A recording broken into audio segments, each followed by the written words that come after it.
हफ्ते के आखिरी ट्रेडिंग सेशन और वायदा कारोबार की वीकली एक्सपायरी के दिन आज है। दुनिया भर के बाजारों से मिले जुले संकेत पिछले 2 दिनों की कमजोरी के बाद भारतीय बाजारों में आज शांत शुरुआत के हैं आसार। रिकवरी होगी तो कितनी और कितनी टिकाऊ। आखिरी सेशन में क्या करें आप और क्या करें अगले हफ्ते की तैयारी रहेगा फोकस इसी पर। स्वागत है आप सबका शेयर बाजार लाइव में। नमस्कार, मैं हूं अनिल सिंह और नमस्कार, मैं हूं दीपांशु भंडारी। एक्शन के लिए हैं तैयार, लंबे वीकेंड के लिए भी तैयार सर। उसी की तैयारी ज्यादा लग रही है तो एकदम काम तो किसी का मूड हाँ, काम करने का मूड कम है।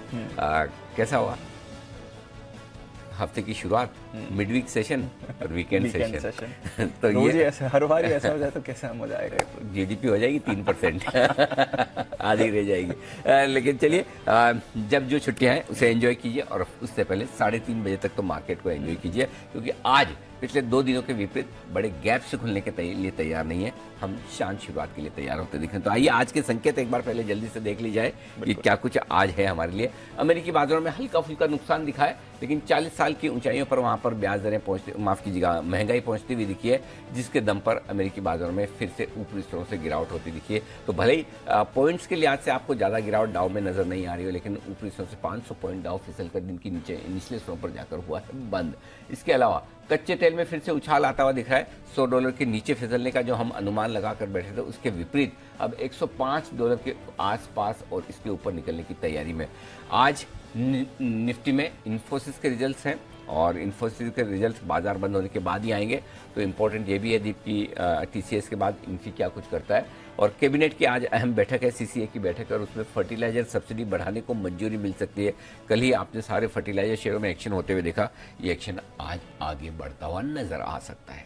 बिल्कुल, तो ढेरों खबरें हैं। एक्शन तो बाजार में भरपूर होने वाला है। हालांकि ऑफ कोर्स छुट्टी पर हमारी नज़र है, फ्राइडे को तो सारी ग्लोबल बाजार भी बंद है। बट एक बार जरा नज़र डालें, ये जो ग्लोबल पिक्चर हुई और स्पेशली महंगाई की हम बात कर रहे थे, अब फाइनली डेटा आ गया सर। 8.5%, 8.5% यूएस का इन्फ्लेशन, उनकी ब्याज दर से 0.5% पर है, यानी कि -8% पर उनका रियल इंटरेस्ट रेट चल रहा है। सर कैसे समझना है इतनी ज्यादा महंगाई, और जो अब कैचअप करना पड़ेगा उसका क्या होगा? तूने क्या हमें क्या समझना है और हम समझे भी क्यों?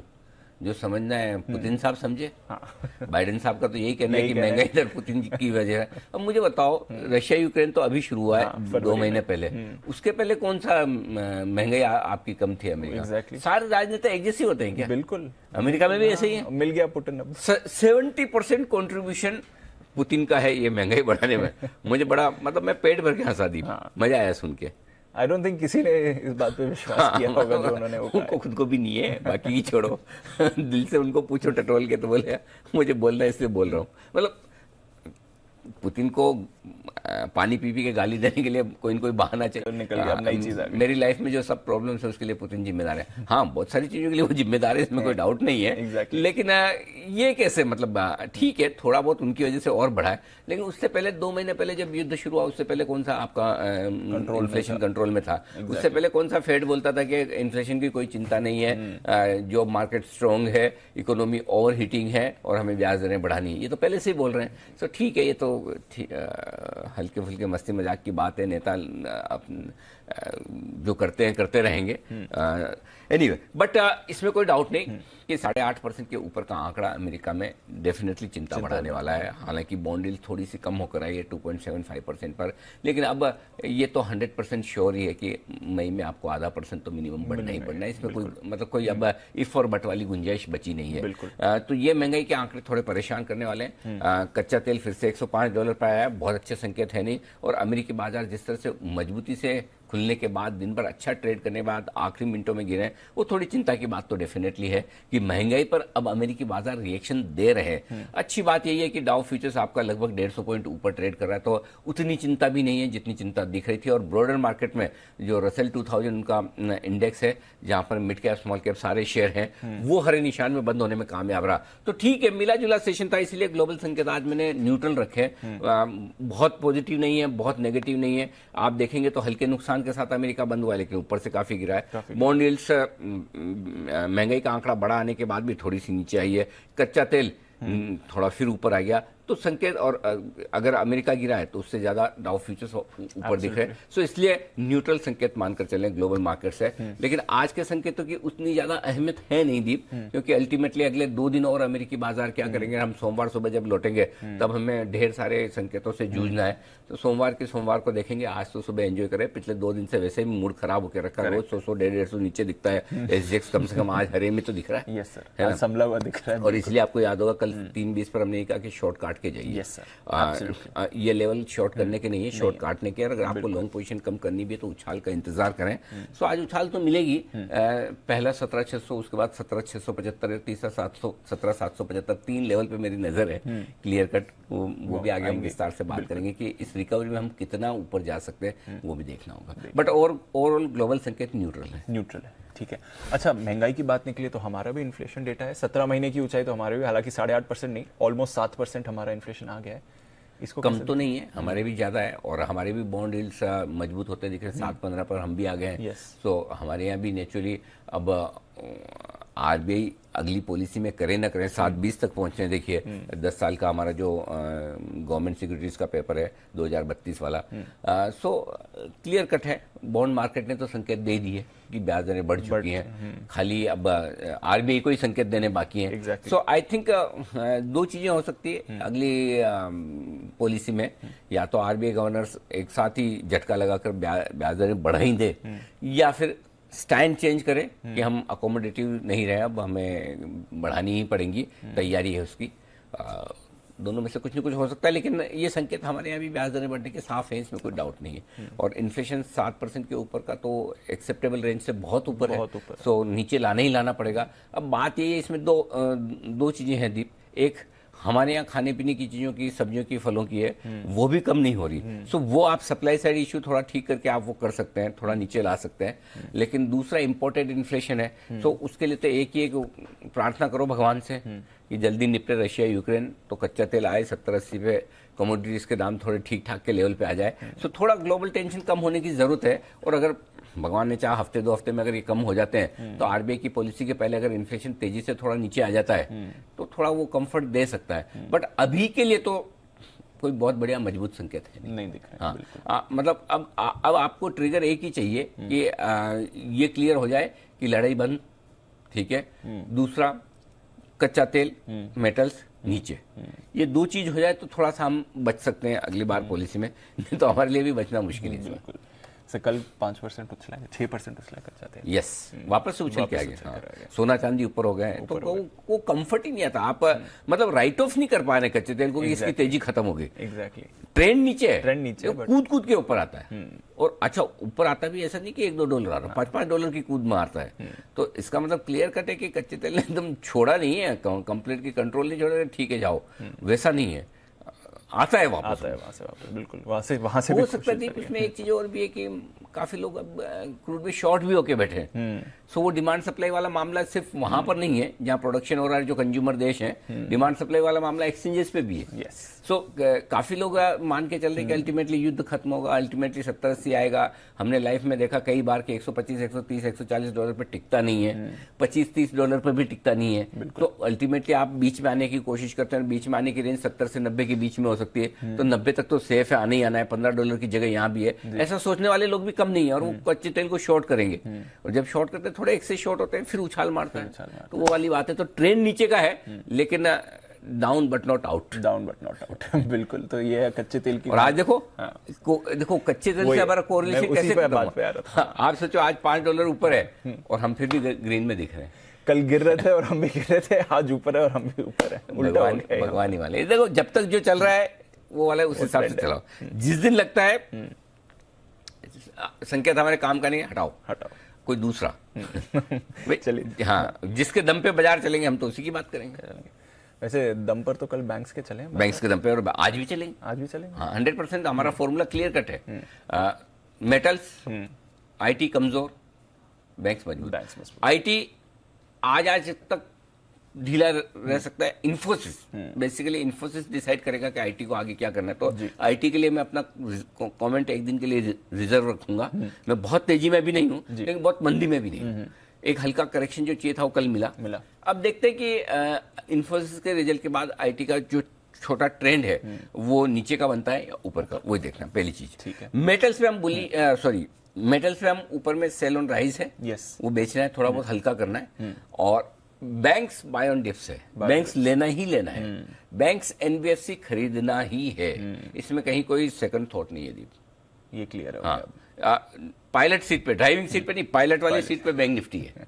हाँ, अब तो आगे कल तो दिखाई, कल हाँ, तो ड्राइविंग सीट अलग होती है, पायलट सीट अलग है, ड्राइवर ड्राइवर ही है, पायलट पायलट ही है। करेक्ट। सो ये पायलट सीट पे आ रहा है बैंक निफ्टी। सो आज साथ दिया अगर थोड़ा ठीक मार्केट ने, तो एक हो सकता है कि हम 5 दिन से 38,000 के आसपास जाकर अटक जाते हैं, 37,900 और 38,000 की रेंज में आकर वहां से हम वापस नीचे आ जाते हैं।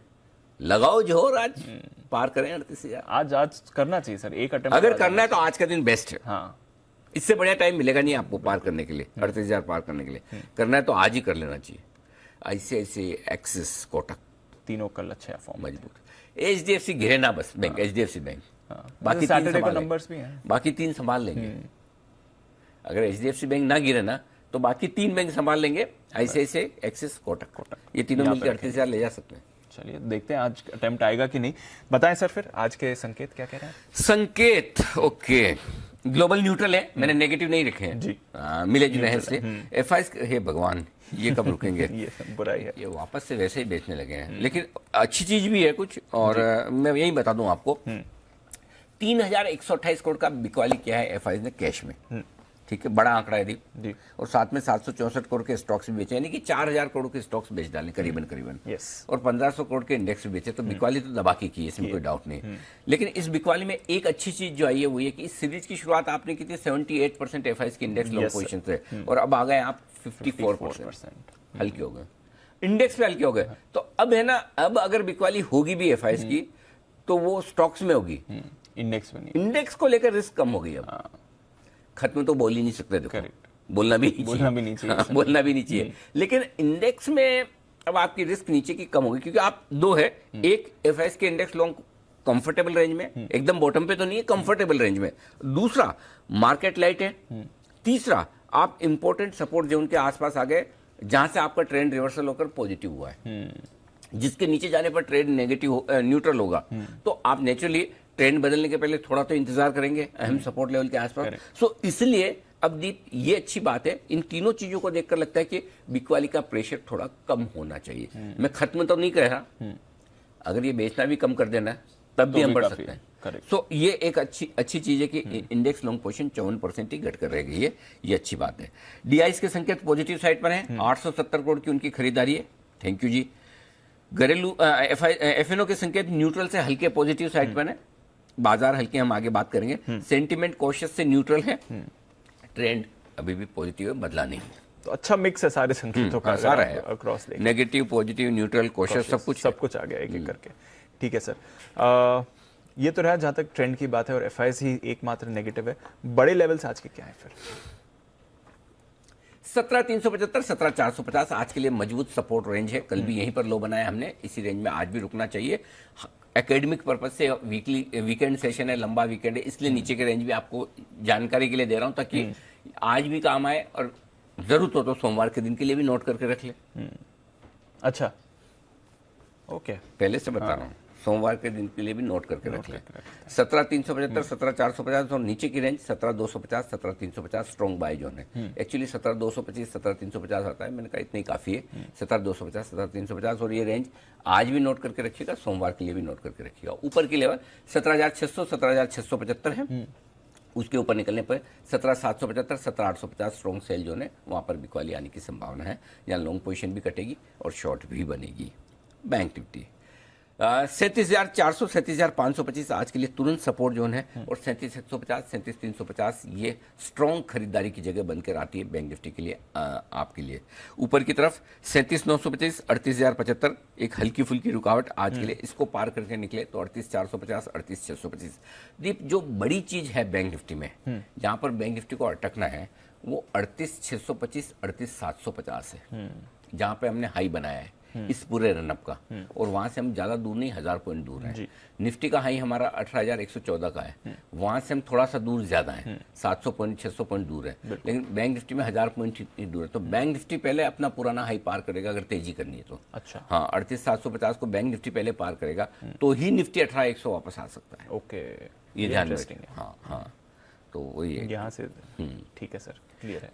तो ये आपके बड़े लिए- लेवल्स ये बड़े लेवल है। सपोर्ट रेजिस्टेंस, सपोर्ट लेवल से आप बंद हुए 17,530 पर, उसके नीचे से गिनिए 17,500, 475, 450, 425, ये तो हर 25 पॉइंट में ही। उसके बाद 350, 300, 250, ये सारे लेवल्स हैं आपके लिए बैंक निफ्टी, सॉरी निफ्टी पर सपोर्ट के लिहाज से। 17,530 के ऊपर सीधा पहला रुकावट का लेवल बनता है 17,600, 625, 650, 675, ये 25-25 पॉइंट में 3-4 लेवल हो गए। उसके बाद सीधा 100 पॉइंट ऊपर है 17,775, 17,800 और 17,850। तो आप ये मत सोचिएगा कि मैं अपनी मर्जी से कई बार 25-25 पॉइंट पे दे देता हूँ। जहाँ 100 पॉइंट का फर्क है वहाँ 100 पॉइंट का ऊपर का भी लेवल आया है। जहाँ पर आएगा वहाँ पर आएगा। हाँ, जहाँ पर आएगा, कहीं 25 पॉइंट पे मिलता है तो 25 पॉइंट देना होता है। बेसिकली दीप आज के लिए जो चैलेंज है निफ्टी के लिए वो 17,675 स्पॉट लेवल है। 17,675 ज्यादा से ज्यादा सेफर साइड पे 17,700 मान लो। 675-700 को तोड़ा और टिका ना तो 75 से 100 पॉइंट की तेजी बनने की जगह बिल्कुल बनती है, वहां तक जा सकता है। तो अटकना है तो 17,675 सबसे बेस्ट लेवल है अटकने के लिए। 675, ठीक है सर जी, क्लियर है। Bank Nifty clear? Bank Nifty हम बंद हुए 37,750। एक चीज बताऊं दीप, आपने इंटरेस्टिंग चीज नोट नहीं की होगी। बैंक निफ्टी पिछले 6 ट्रेडिंग सेशन से बैंक निफ्टी ने 38,000 को पार नहीं किया। ठीक है, पिछले 6 सेशन से बैंक निफ्टी ने 37,250 के नीचे ट्रेड नहीं दिखाया। 37,150 मान लीजिए एक दिन के लिए हुआ था। तो ऊपर में 38,075 और नीचे में 37,150, ब्रॉडली 1000 पॉइंट की रेंज मान लें। 1000 पॉइंट में 6-7 दिन बैंक निफ्टी ने निकाल लिए। और उसमें एक और इंटरेस्टिंग चीज ये, उसमें से 6-7 दिन में 7 दिन में से एक भी दिन बैंक निफ्टी 37,500 के नीचे बंद नहीं हुआ है। घूम फिर के बंद होने के लिए 37,500 के ऊपर आ रहा है। तो कोई तो ऐसा बैंक निफ्टी में तैयार खड़ा है कि क्लोजिंग बेसिस पे 37,500 के ऊपर ही मुझे बंद करना है। आप सोचो 7 दिन तक 37,500 के ऊपर बंद होना is not a small thing, बड़ी बात है। और हर रोज आप उसके नीचे जा रहे हैं, ऐसा नहीं कि नहीं जा रहे हैं, हर रोज जा रहे हैं। कल 37,264, उससे पहले 37,524, 405, 346, 513, मैं सब बता सकता हूँ ऐसे लेवल। सो आप नीचे जाते हैं 37,500 के या उसके आसपास आते हैं, बंद ऊपर हो जाते हैं। इसलिए आज मैंने एक इंटरेस्टिंग चीज भी बताई, आगे बताऊंगा मैं आपको। फिलहाल लेवल्स नोट करिए, 37,750 पे आप बंद हुए हैं, करेक्ट। पहला लेवल जो सपोर्ट का बनेगा वो बनेगा 37,625, 525 और 400, ये 3 छोटे लेवल है। 350, 275 मीडियम लेवल है, और 37,150, 37,050 ये फाइनल सपोर्ट लेवल आपके लिए। इसके नीचे की जगह नहीं दिख रही है और ऊपर आइए। और 37,875, 925, 975 ये 3 छोटे लेवल है ऊपर की तरफ। एक बार 38,000 को पार किया तो 38,075, 225 और 300 ये 3 छोटे मीडियम लेवल है। बड़े लेवल जो है बैंक निफ्टी के लिए 38,450, 525 और 625 तक के। इस पूरे रनअप की सबसे बेस्ट क्लोजिंग आपको 38,625 मिली है, और हाईएस्ट लेवल 38,750 के आसपास का है। तो वहां पर जाकर आपका फाइनल टारगेट बनता है ये बैंक निफ्टी पर ऊपर की तरफ। ठीक है सर, ये तो रहे बड़े लेवल्स की बात और सपोर्ट रेजिस्टेंस। डेटा कुछ और बताएं सर, जो आप कह रहे थे एफआईएस कंफर्टेबल है, पुट कॉल रेशियो भी अच्छा है? इंडेक्स का लॉन्ग पोजीशन लाइट है, put call ratio light and comfortable है, 0.75 पर है। एक और चीज बताना चाहता हूँ दीप की, 0.7 के आसपास वैसे भी आप ओवरसोल्ड हो जाते हैं, वीकली एक्सपायरी है, तो 4 दिनों की छुट्टी में जाने के पहले मार्केट अपने आप ही लाइट हो चुके हैं पहले। सो ज्यादा पोजीशन पे है नहीं, इसलिए एक उछाल बनता है। बहुत कम बार ऐसा आपको देखने को मिलेगा कि निफ्टी से ज्यादा बैंक निफ्टी का पुट कॉल रेशियो। हमेशा निफ्टी के मुकाबले में बैंक निफ्टी का पुट कॉल रेशियो जनरली नीचे की तरफ रहता है, लेकिन चूंकि बैंक निफ्टी की आदत है, तेजी करेगा तो निफ्टी से ज्यादा करेगा, मंदी करेगा तो बैंक निफ्टी से ज्यादा गिरेगा। अभी तेजी का मूड है तो बैंक निफ्टी का पुट कॉल रेशियो 1 पर है, निफ्टी का 0.75 है। तो और बैंक निफ्टी का पुट कॉल, कल निफ्टी का पुट कॉल रेशियो 0.86 से घटकर 0.75 आया है, 11 बेसिस पॉइंट घटा है। बैंक निफ्टी का 0.8 से घट के 1.0 आया है। अब मैं रोज देखता हूँ, मैं रोज आपको क्यों नहीं बताता, जहां बताने की जरूरत है। अब मैं कितने बताऊं आपको, बताना चाहूँ तो मैं 3 घंटे तक डेटा बता सकता हूँ लेकिन इसलिए जहां कुछ इंटरेस्टिंग चीज नजर आती है तो आज बैंक निफ्टी का put call ratio higher side पर है। मतलब ओवरबोट तो नहीं कहूंगा, लेकिन कंफर्टेबली बहुत ज्यादा नहीं है सर कि भाई निफ्टी जितने ओवरसोल्ड हो या बहुत लाइट हो, तो लाइट नहीं है, बैलेंस्ड है, ये चीज है। ठीक है, तो ये आपके लिए पुट कॉल रेशियो निफ्टी का। विक्स 1% घटा है, कोई खास दिक्कत वाला नहीं। अब आइए स्टॉप लॉस जी, थोड़े चेंज किया आज दीप है। पहली चीज तो ये की कि क्लोजिंग बेसिस पे स्टॉप लॉस निफ्टी का हम 17,500 कर रहे हैं। ओके। और इंट्राडे बेसिस पे कल हमने 17,442 का लो बनाया था, आज 17,400 कर रहे हैं। ठीक है, तो थोड़ा सा क्लोजिंग बेसिस पे स्टॉप लॉस मैंने ऊपर खींचा है। क्यों खींचा है वो बता देता हूँ। 4 दिन की लंबी छुट्टी वाला मामला, इसलिए मुझे स्टॉप लॉस आपको ज्यादा डीप नहीं देना है। एक रीजन है। दूसरा रीजन और सुनिए जी, मैं वही बोल रहा हूँ, मैं डेटा हर रोज हर डेटा आपको नहीं बताता, जिस दिन मुझे लगता है बताना है। आप वापस आएंगे उस दिन क्या तारीख होगी? 18 तारीख। ट्रेडिंग, नेक्स्ट ट्रेडिंग सीजन 18 तारीख है ना? यस, सोमवार। आप मंथली एक्सपायरी के नजदीक पहुंचेंगे। यस। 17,500 के पुट पर मंथली एक्सपायरी में हाईएस्ट ओपन इंटरेस्ट 33 लाख शेयरों का है। अब मैं वहां तक भी देखता हूं लास्ट थर्सडे को, वीकली तो हम रोज बात कर रहे हैं, मंथली में भी 17,500 पर हाईएस्ट ओपन इंटरेस्ट है। और जब आप आएंगे तो 18 तारीख हो जाएगी। तो इसलिए मुझे 17,500 के नीचे की क्लोजिंग नहीं चाहिए आज। राइट, 30 पॉइंट की जगह है, ये निकाल के रखना पड़ता है, तब जाके आपके डेटा में है ना प्रॉपर निकल के आते हैं। जब आप हर एंगल से देखते हो उसको कि क्या एक स्टॉप लॉस होना चाहिए, लोगों अंदाज से दे दिया होगा, ऐसा अंदाज वाला काम नहीं। इतना करने के बाद गलत हो जाते तो अंदाज से तो हमेशा ही होंगे फिर। नहीं, ये तो आप तो रोज समझाते भी हैं किस तरह से आपका डेटा निकलता है। सो ये 17,500 की अहमियत ये है, इसलिए हमने 17,500 को क्लोजिंग रखा है। अब आइए बैंक निफ्टी। बैंक निफ्टी पे इंट्राडे स्टॉप लॉस कल का लो है 37,264 का बनाया था हमने, उसके थोड़ा नीचे 37,200 रखना हो, 250 रखना हो, आपकी मर्जी। क्लोजिंग मैं पहले ही समझा चुका हूं क्यों 37,500। 7 ट्रेडिंग सेशन हो गए, बैंक निफ्टी 37,500 के नीचे बंद नहीं हुआ है। वैसे भी 250 पॉइंट का क्वेश्चन है, 37,750 पे हम कल बंद हुए, तो मुझे 37,500 का स्ट्रिक्ट स्टॉप लॉस। 37,500 के नीचे बंद होता तो थैंक यू वेरी मच, हमें नहीं रखना 4 दिन के लिए बैंक निफ्टी। बहुत क्लियर होगा नहीं, और 38,075 के ऊपर बंद हो तो फिर फायरवर्क्स, तो फुल कॉन्फिडेंस के साथ मंडे के लिए लेके जाना।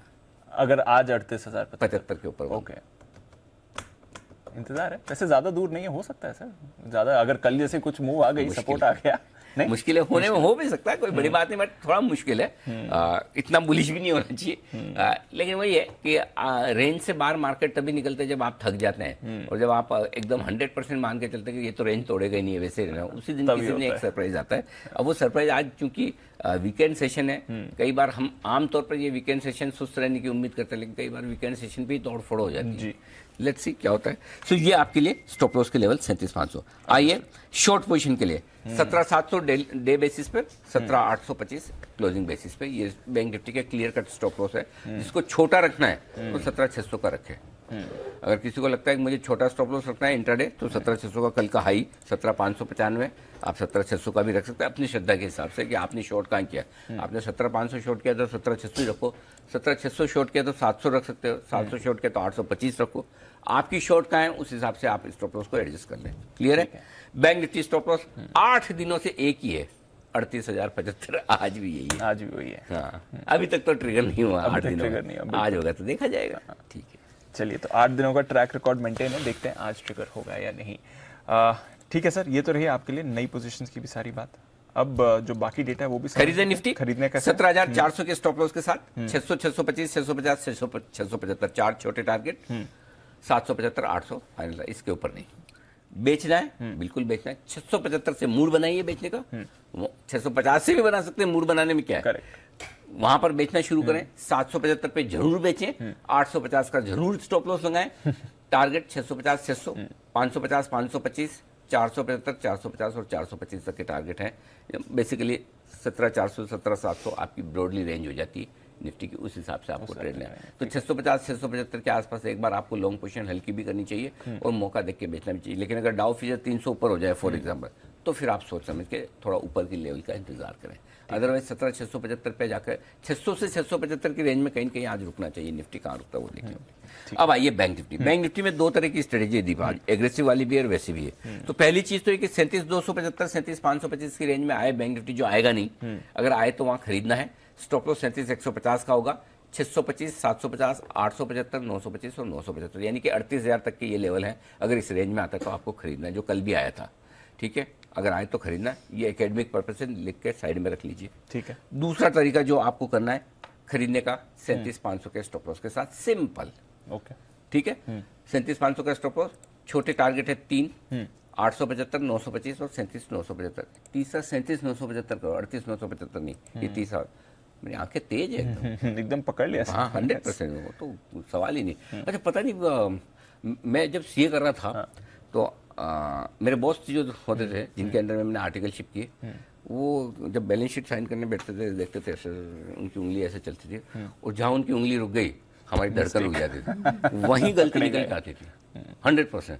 तो मेरा भी ऐसे, मैं वो मतलब इसका फॉर्मूला भी बताता हूँ। मैं कई बार हमारे ऑफिस में भी सब लोगों को बोलता हूँ, हमारे प्रोड्यूसर्स वगैरह को। हमारी एक जनरली काम जब हम किसी का चेक करते हैं या हम अपना भी चेक करते हैं, तो हमारी ये माइंडसेट क्या होती है, जो लिखा वो सही लिखा है, सही लिखा है। हाँ। हम उस प्रोसेस से जाते हैं। अगर आप अपनी प्रोसेस ये कर लो कि जो लिखा है वो गलत लिखा है, तो आप हमेशा फिर अपने आप आपको गलती मिलेगी। एग्जैक्टली, है ना। वो किसी गलती निकालने के लिहाज से नहीं, लेकिन आपका काम ही है अगर गलती निकाल के सुधारना, तो वो अखबार में जो प्रूफ रीडिंग होती है, यही वो सबसे इंपॉर्टेंट काम है, प्रूफ रीडिंग। क्योंकि अगर एक अखबार में आपका कोई एक शब्द गलत छपा, लाखों लोग पढ़ते हैं उसको। करेक्ट। अब तो ठीक है, डिजिटल वाला जमाना है, आराम से बदल जाता है। पहले तो सब मैनुअल होता था, चेंज ही नहीं कर तो सकते। आपको ये मान के चलना है कि हर शब्द गलत लिखा हुआ है। ये बेसिक थॉट प्रोसेस है। और कोई भी ऑडिटर हो, इन्वेस्टिगेटर हो, कोई भी आदमी हो जिसको किसी दूसरे का काम चेक करना है, तो वो अगर इस एजम्पशन पे चलेगा कि सब ठीक है, तो कभी गलती निकाल नहीं पाएगा। एग्जैक्टली। सो ये बेसिक फॉर्मूला है। सो 37,000 हम कहाँ थे? बैंक निफ्टी खरीदने की राय एग्रेसिव ट्रेडर्स के लिए। 37,875, 37,925, 37,975 तीन छोटे टारगेट हैं। फिर उसके बाद 38,075, 225, 300 मीडियम टारगेट। 38,450, 38,525 ज्यादा हो गया तो 38,625 फिलहाल लिखा नहीं। इतना आ जाए तो हम तो थैंक यू कर लेंगे, बहुत हो गया भाई। ठीक है। अब आइए बेचने में। अब बेचने में एक तो ड्रीम सिचुएशन है जो आज आ जाए तो मजा ही आ जाए। 38,450, 38,625 की रेंज में, दूर है 700-800 पॉइंट, होने वाला तो नहीं है, लेकिन ये सोमवार के लिए आपके काम आएगा। इसके लिए अभी से लिखवा रहा हूँ। 38,775 का स्टॉप लॉस होगा। 38,300, 225 और 38,075 तीन छोटे टारगेट है। 37,975, 37,925, 37,875 और 37,750 तक के फाइनल टारगेट के लिए यहाँ भी क्वाली करनी है। दूसरा तरीका है जो बेहद इंटरेस्टिंग है, जो आज वर्केबल हो सकता है लेकिन बहुत रिस्की भी है। आपको बेचना है 37,975 से 38,075 की रेंज में, इस 100 पॉइंट की हायर एंड पे चांस लेने वाली बात है दीप। और चांस लेना स्ट्रिक्ट स्टॉप लॉस के साथ 38,150, वो कट जाए तो काट देना। इनफैक्ट उसके बाद लॉन्ग भी बन जाता है, डबल बन जाता है। एग्जैक्टली, है ना। तो 38,150 का क्लियर कट स्टॉप लॉस है। नीचे का टारगेट जो बनेगा 38,875, 750, 625, 525, उसके बाद 400, 350, 275 और 150 तक के टारगेट है। ये क्लियर। सो अगर एग्रेसिव ट्रेडर के तो जब इस रेंज में आए तो आपको ये देखना डाउ कैसा है, क्रूड क्या क्या है, स्क्रीन की रीडिंग कैसी दिख रही है, ये 2-3 चीजों का दिमाग लगा के वहां पर डिसीजन ले लीजिए। क्लियर है सर? अंडरस्टूड है सर। ठीक है। वायदा कारोबार में इंटरेस्टिंग अपडेट है सर, डेल्टा कॉप बैन से बाहर आ गया है।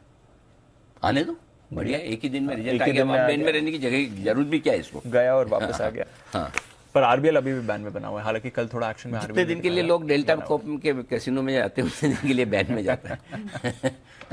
24 घंटे। ठीक है, ये है आपके लिए अपडेट। बाकी लेवल्स के हिसाब से डेटा सर वायदा कारोबार का कुछ इंपॉर्टेंट लेवल? 17,600 सबसे इंपॉर्टेंट यही है। 17,600 के कॉल्स पर दीप सोचिए कितने कॉल राइटर आज, 71 लाख शेयर, उसमें से 63 लाख शेयर कल ही जुड़े। सो आपके लिए बहुत जरूरी है कि 17,600 के ऊपर आज आप टिके। 17,600 के ऊपर टिके तो 17,675, 700 की जगह बनेगी। अगला बड़ा लेवल 17,700 है जहां पर 62 लाख शेयर है। तो मेक और ब्रेक वाला लेवल ऊपर की तरफ 17,600 और नीचे की तरफ 17,500 है। पुट में पोजीशन कम है, 17,500 के पुट पे 39 लाख शेयर है, वो सपोर्ट का काम करेगा। तो 17,500, 17,600 की रेंज को हमें ट्रेड करना है शुरुआत में। ठीक है, संभावना ये 17,600 पे अगर रुकना है मार्केट को 70 पॉइंट ऊपर जाकर, तो ये 17,600 है, क्योंकि वहां पर बड़ा ओपन इंटरेस्ट। कल 63 लाख शेयर कल कॉल राइटर शॉर्ट हो गए। ये 17,625 के ऊपर काटने आएंगे। 600-625 जो आखिरी घंटे में भी हम बात कर रहे थे कल, तो 595 का हाई बनाकर वहीं अटक गया। आज भी वही है दीप, 600-625 रुकना है तो वहीं पर है। ये पार किया तो फिर जो मजे धड़ल्लेदार शॉर्ट कवरिंग आएगी। 71 लाख शेयर किसको कहते हैं, बड़ा है, ओपन काटने आएंगे। बैंक निफ्टी 37,500 आपका रॉक बॉटम हो गया। क्यों? 21 लाख शेयरों का ओपन इंटरेस्ट है, ऑलमोस्ट हाईएस्ट है। 37,000 पर 22 लाख है, वो हाईएस्ट है, तो 37,521 भी हाईएस्ट की मान के चलिए। 38,000 पर 24 लाख शेयरों का ओपन इंटरेस्ट है, तो 37,500 38,000 आपके लिए 100 पॉइंट इधर गिन लीजिए। 37,400 38,100 38,100 के ऊपर भरपूर शॉर्ट कवरिंग। 37,400 के आसपास आए तो थोड़ी बहुत वहाँ खरीदारी आ जाएगी। ठीक है, तो ये आपके लिए बैंक निफ्टी के लिए। चलिए सर, सारे इंपॉर्टेंट लेवल्स, डेटा, स्ट्रैटेजी आज की आपके सामने है। एक और चीज बची हुई है सर, और वो है आज की लिस्टिंग। हरिओम, क्या होनी चाहिए इस पर स्ट्रैटेजी? हरिओम, हरिओम, अच्छा इश्यू के बारे में पूछे, मुझे लगा आप अभिवादन कर रहे हैं। वो भी ले लीजिए सर। ओके, तो हरिओम पाइप्स की आज होने वाली लिस्टिंग 153 रुपए पर इशू दिया गया था। इशू को रेस्पॉन्स ठीक मिला, 8 गुना बढ़ा था। छोटी प्राइस का इशू है। मुझे लगता है प्रीमियम पर लिस्टिंग होगी और लगभग आप 170-180 रुपए की रेंज में लिस्टिंग होते हुए देख सकते हैं। वैसे तो जिस स्पेस में है, ऐसा नहीं कि ये पहली और आखिरी कंपनी, ढेर सारी और भी कंपनियां हैं और भी कॉम्पिटिटर्स हैं। तो उस लिहाज से आपको इश्यू प्राइस का स्टॉप लॉस लगा कर रखना है, ताकि आपकी कैपिटल प्रोटेक्ट रहे और उसको ट्रेल करते चलें और आगे की गेंस के लिए। तो ये आपका फोकस होना चाहिए।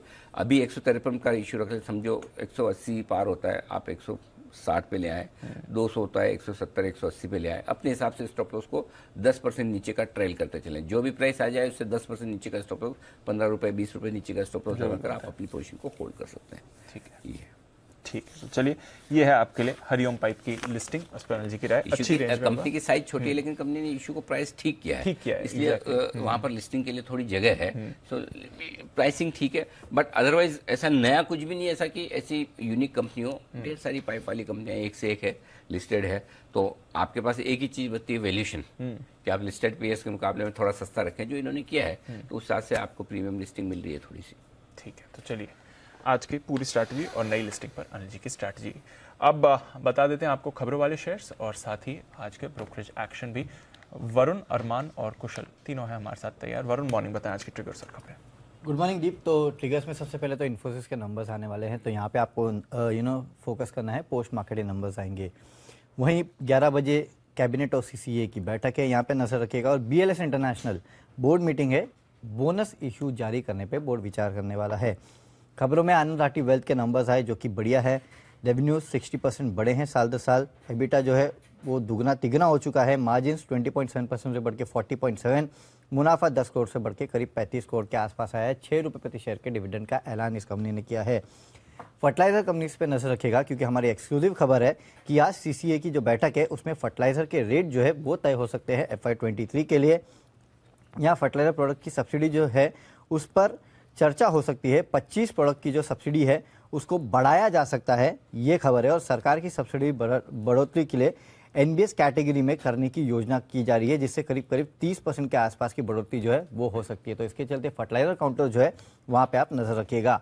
India bulls real estate QIP का इशू प्राइस आ चुका है। 101 रुपये 10 पैसे के भाव पे अलॉट किए जाएंगे करीब 8.55 करोड़ शेयर्स, जो कि 5% डिस्काउंट पे है, जो कि फ्लोर प्राइस था उससे।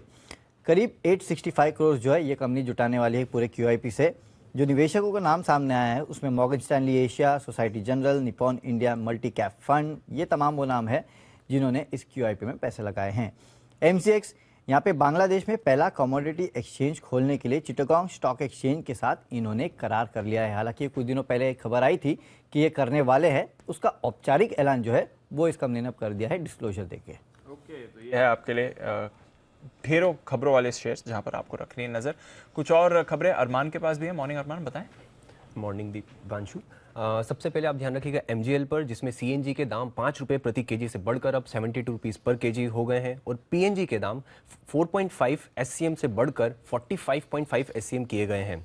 टीवीएस मोटर पर ध्यान रखिएगा, जिसमें कंपनी की सब्सिडरी स्विस ई मोबिलिटी ग्रुप ने पैशन वेलो में 100% हिस्सेदारी खरीदी और पैशन वेलो का जो कारोबार है वो ई बाइक में है और ये हिस्सेदारी लगभग 23 करोड़ में कंपनी ने खरीदी है। सिंप्लेक्स इंफ्रा पर ध्यान रखिएगा, जिसमें शेयर वारंट्स के जरिए कंपनी 422 करोड़ जुटाएगी और ये जो वारंट्स हैं ये 56.6 के भाव पर होंगे, जो कि मौजूदा भाव से लगभग 19% के डिस्काउंट पर हैं। थर्मेक्स पर ध्यान रखिएगा, जिसमें कंपनी को रिफाइनरी और पेट्रोकेमिकल कॉम्प्लेक्स के लिए एक यूटिलिटी बॉयलर और एसोसिएट असेट्स का एक ऑर्डर मिला है और ये 522 करोड़ का ऑर्डर है और इस ऑर्डर को लगभग 6 महीनों में पूरा किया जाएगा। अब आईआईपी का डेटा भी आया है, जिसमें फरवरी में आईआईपी की ग्रोथ -3.2% से बढ़कर 1.7% आई है और अगर सीपीआई का डेटा देखेंगे तो सीपीआई का डेटा में भी सीपीआई जो डेटा है वो 6.07% से बढ़कर 6.95% मंथ ऑन मंथ आधार पर आया है। ओके, तो इन्फ्लेशन डेटा तो हमारे लिए चिंताजनक बना ही हुआ है, बट इसके साथ ही कुछ और खबरें भी हैं जहां पर आपको रखनी है नज़र। आइए जानते हैं आज ब्रोकरेजेस का क्या कहना है एफआईआर में।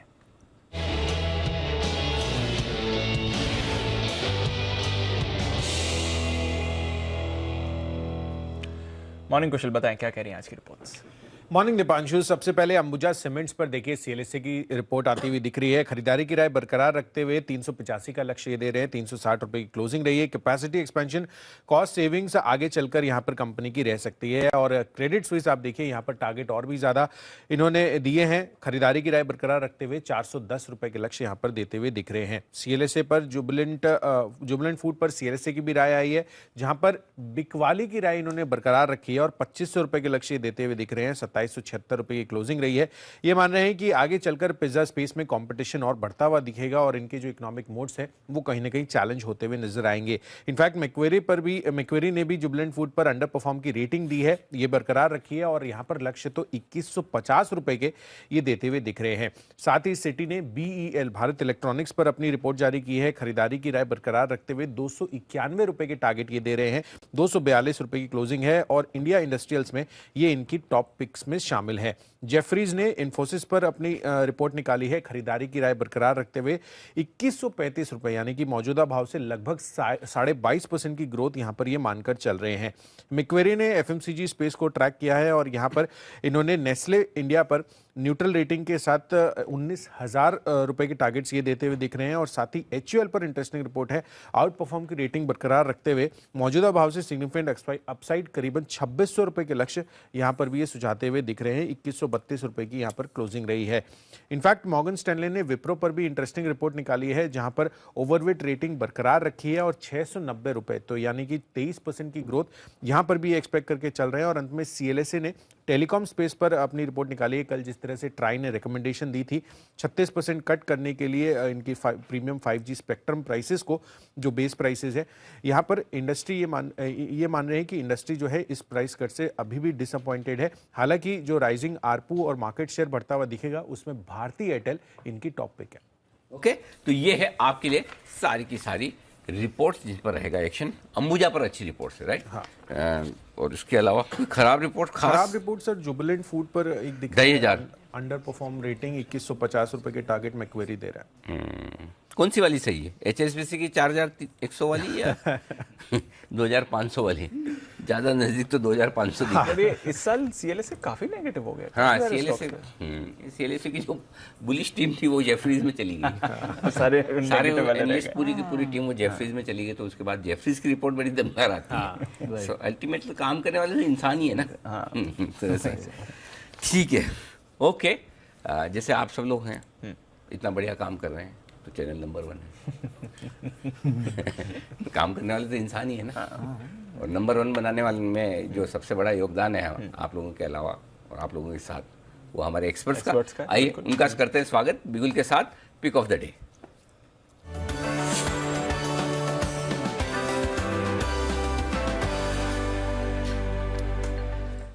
सारे मेहमान हमारे साथ हैं तैयार। सुप्रभात बंसल साहब, बताएं, करिए शुरुआत। सुप्रभात अनिल जी, सुप्रभात दीपांशु। अनिल जी, आज मैं Anil ji pick of the day जो है मेरा weekend special pick of the day है, मैं दूंगा थोड़ी सी देर में।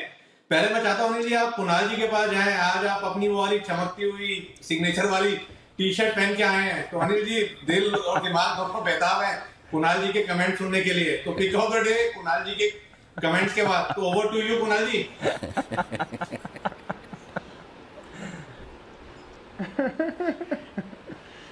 अनिल जी सुप्रभात, सुप्रभात दीपांशु। और अनिल सुप्रभात। जी आज क्योंकि आपकी भूमिका में राकेश जी हैं तो राकेश जी को भी सुप्रभात अनिल जी।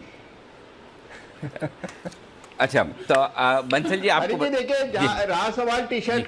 हाँ जी जी बोलिए जी कुणाल जी।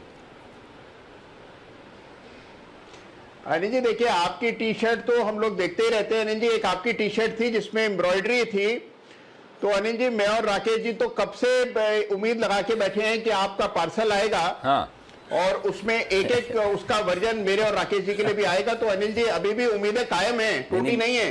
नहीं मैं इतना भी वो सेल्फ ऑब्सेस्ड नहीं हूँ कि एएस वाली टी शर्ट आप सब लोग पहने। लेकिन एक चीज बताओ, आज इस टी शर्ट को पहनने की एक खास वजह है। जब कल हम दोपहर में बात कर रहे थे तो किसी ट्विटर पे किसी हमारे एक दर्शक है, उन्होंने, मैं नाम तो भूल गया, उन्होंने मैसेज भेजा, उन्होंने ट्वीट किया कि सर वही वाली एएस वाली पहन के आई है। और आज भी बहुत सारे ट्विटर है कि सिग्नेचर टी शर्ट और टेलर मेड कुछ पूछ रहे हैं, आपने अपना ब्रांड शुरू कर दिया मैं बताऊं आपको, कसम से बोल रहा हूँ, ये वन ऑफ द सबसे सस्ती वाली टी शर्ट है मेरी। और जब मैंने खरीदी तो 3A दिखा मुझे, इधर ए दिखता है, आप ऐसे देखोगे, अब ऐसे उल्टा देखने में उसमें एस नजर आता है, नहीं तो 3 और ए दिखता है। तो मैंने तो लिया, सब सोचा भी नहीं था कि ये एस है।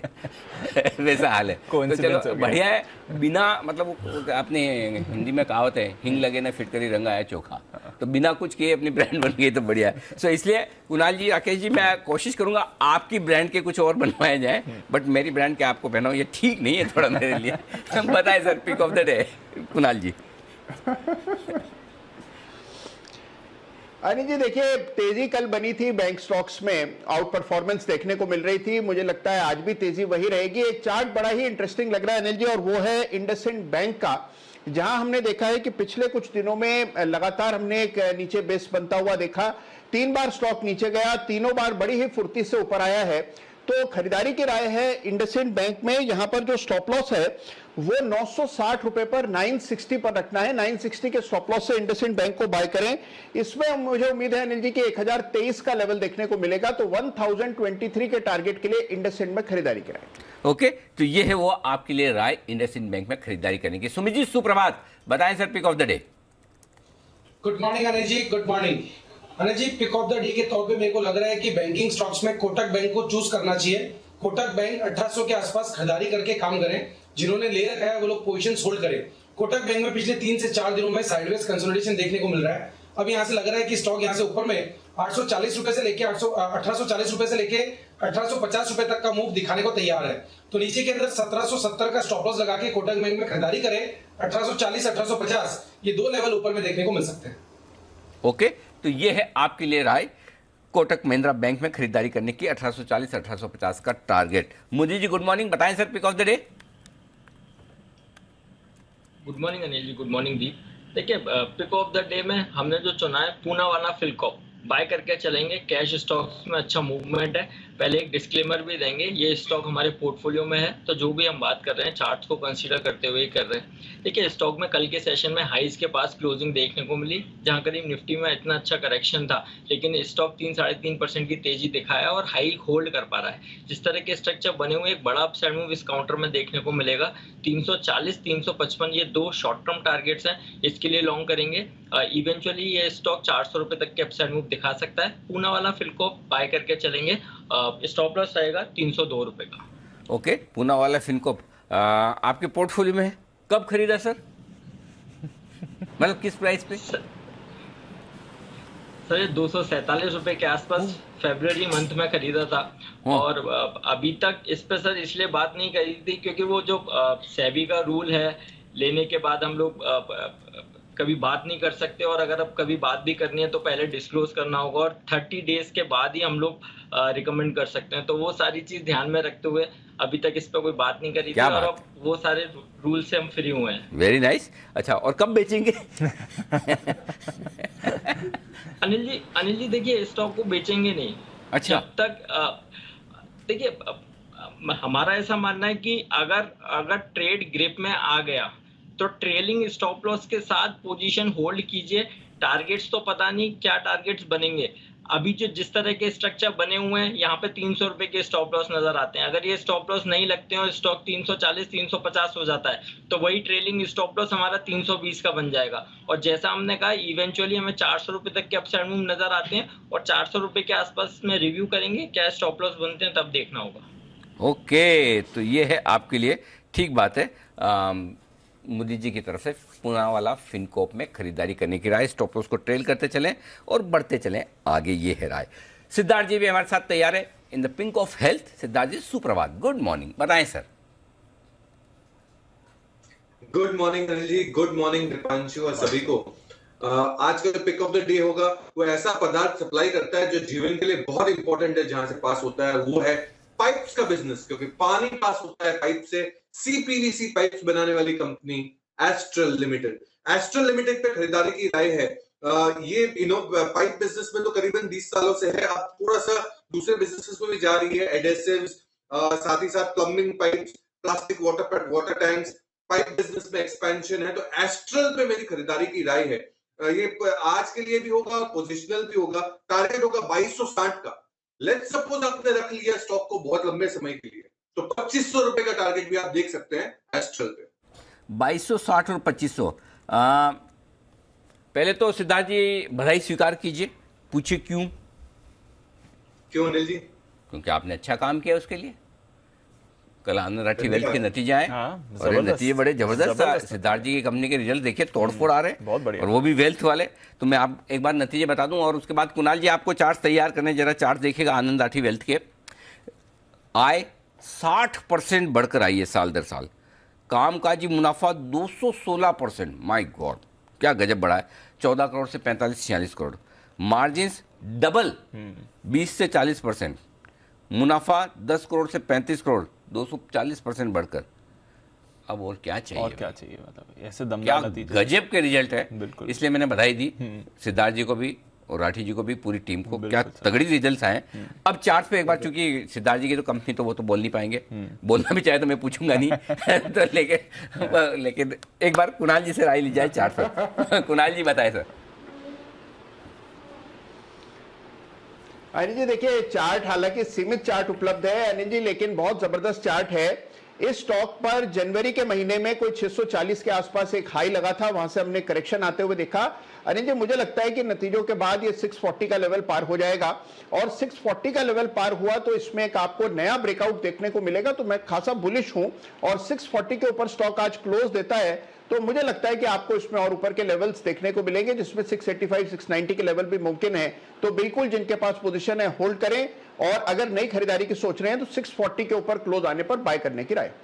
ओके, तो चलिए ये है 640 का लेवल, इसके पार निकलने पे भरपूर तेजी बनती दिखेगी। तो इसके ऊपर निकलने की जिम्मेदारी हमने कुणाल जी के ऊपर सौंप दी। इतना काम करते कुणाल जी, एक स्टॉक और रडार पे रखेंगे। देखो दीप, ज्यादा बड़ा काम करना तो काम देते रहो सबको जी। कल जैसे हमने सिमी जी को दिया था एक काम, अब मुझे याद नहीं आ रहा है कि कौन सा दिया था, लेकिन दिया था ये याद है। जब याद आएगा पूछ लो। किसी को याद है कौन सा स्टॉक बोला था कि इसके ऊपर निकलेगा?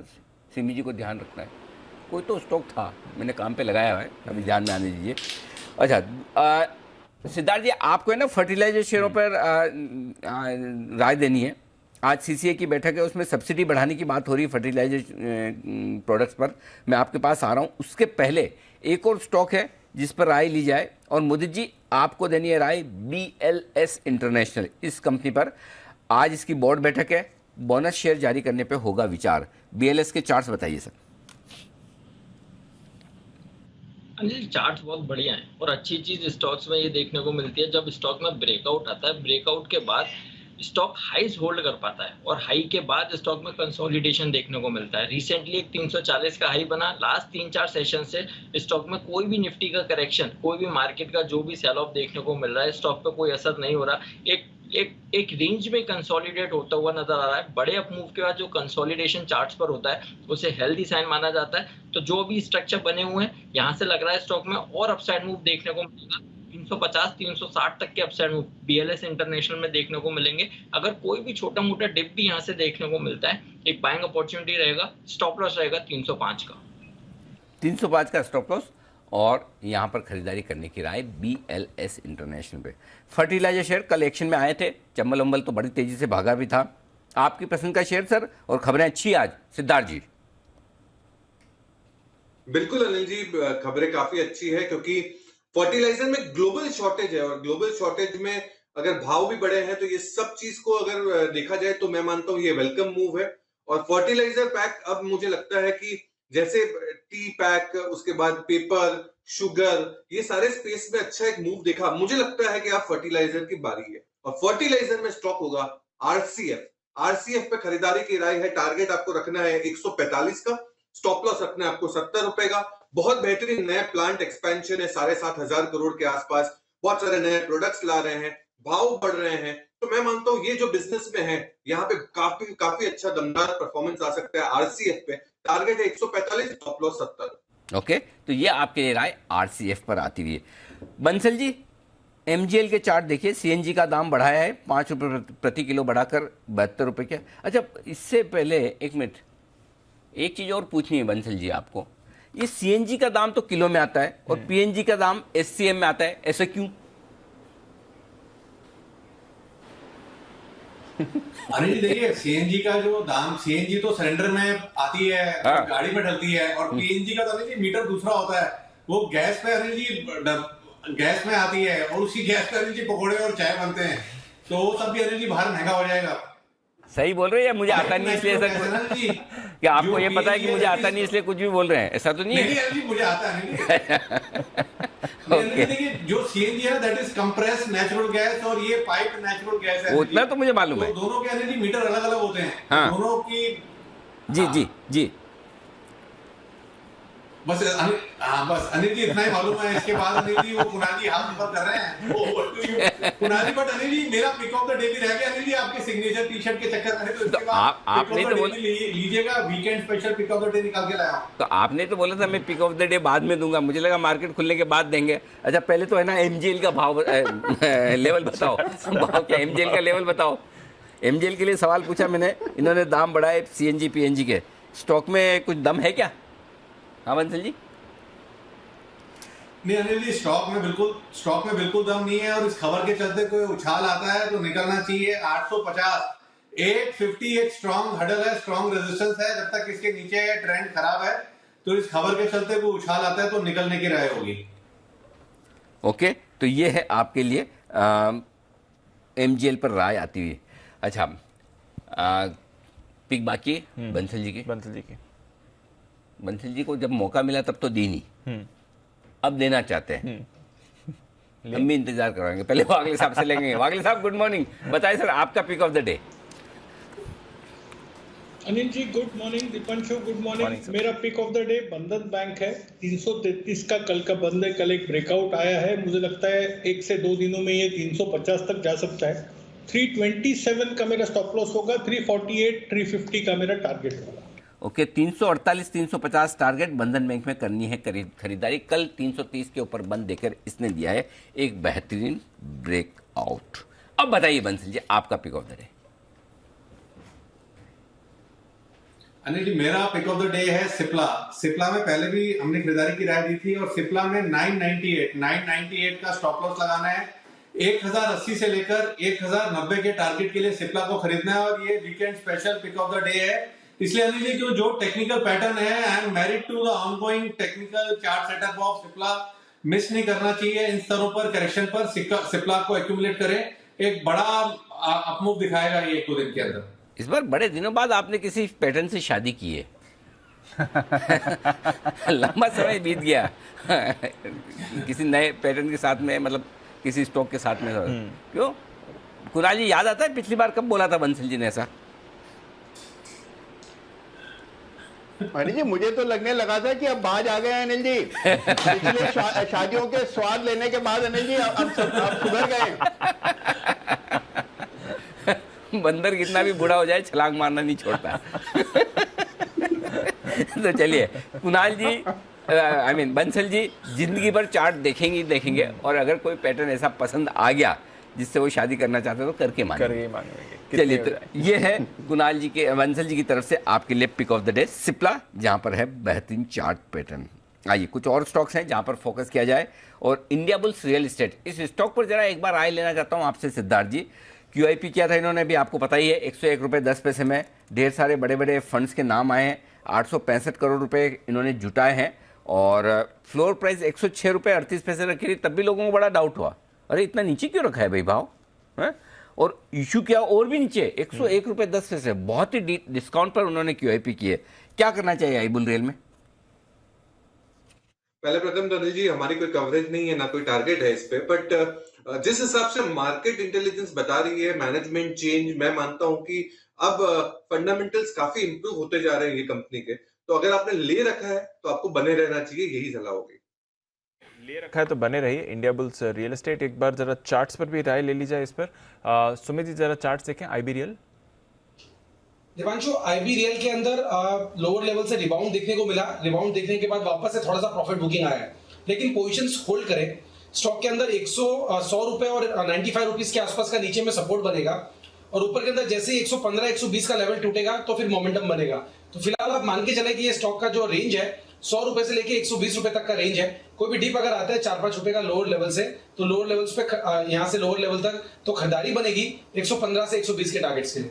ओके 115 से 120 के टारगेट्स के लिए इंडिया बुल्स रियल एस्टेट पर आप रखें नजर रखनी है। कुछ और काउंटर्स पर जो एक्शन में रहेंगे आज, थर्मैक्स, यहाँ पर ऑर्डर विन की खबर आती हुई दिखी है, तो ये भी एक स्टॉक है जो आपको आज ट्रेड में मूवमेंट दिखा सकता है। मुदित जी, थर्मैक्स का जरा चार्ट देखें सर।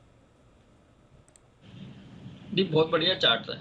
देखिए, अगर पोजीशन है 1920 के एसएल से होल्ड करने की सलाह दे रहे हैं, यहाँ पर बाय भी कर सकते हैं। देखिए जिस तरह के स्ट्रक्चर बने हैं, यहाँ से पहला हर्डल बनेगा 2120 रुपए का। 2120 पर रिव्यू लेना है, क्योंकि स्टॉक जिस तरह के पैटर्न बना रहा है, inverse head and shoulder pattern 2120 पर कंप्लीट होगा। 2120 के ऊपर जैसे ही निकलेगा ये 2300 तक के अपसाइड मूव दिखाता हुआ नजर आएगा। मतलब बोल सकते हैं रिस्क रिवॉर्ड रेशियो इतना फेवरेबल है। 1920 रुपए के एसएल से आप होल्ड कीजिए, पहला टारगेट 2120 का होगा। 2120 निकलने के बाद 2300 तक के अपसाइड मूव थर्मैक्स में नजर आते हैं। बाय करने की सलाह है, पोजीशन है होल्ड करके भी चल सकते हैं। बिल्कुल, तो बाय करने की सलाह है, पोजीशन है होल्ड कर भी करिए। थर्मैक्स ये आपको स्टॉक है जो एक्शन में दिखेगा। करीब 522 करोड़ रुपए का ऑर्डर इन्होंने जीता है। सिंप्लेक्स इंफ्रा शेयर और वारंट्स के जरिए 422 करोड़ के फंड्स जुटाने वाले हैं। जरा कुणाल जी सिंप्लेक्स इंफ्रा का चार्ट देखें सर।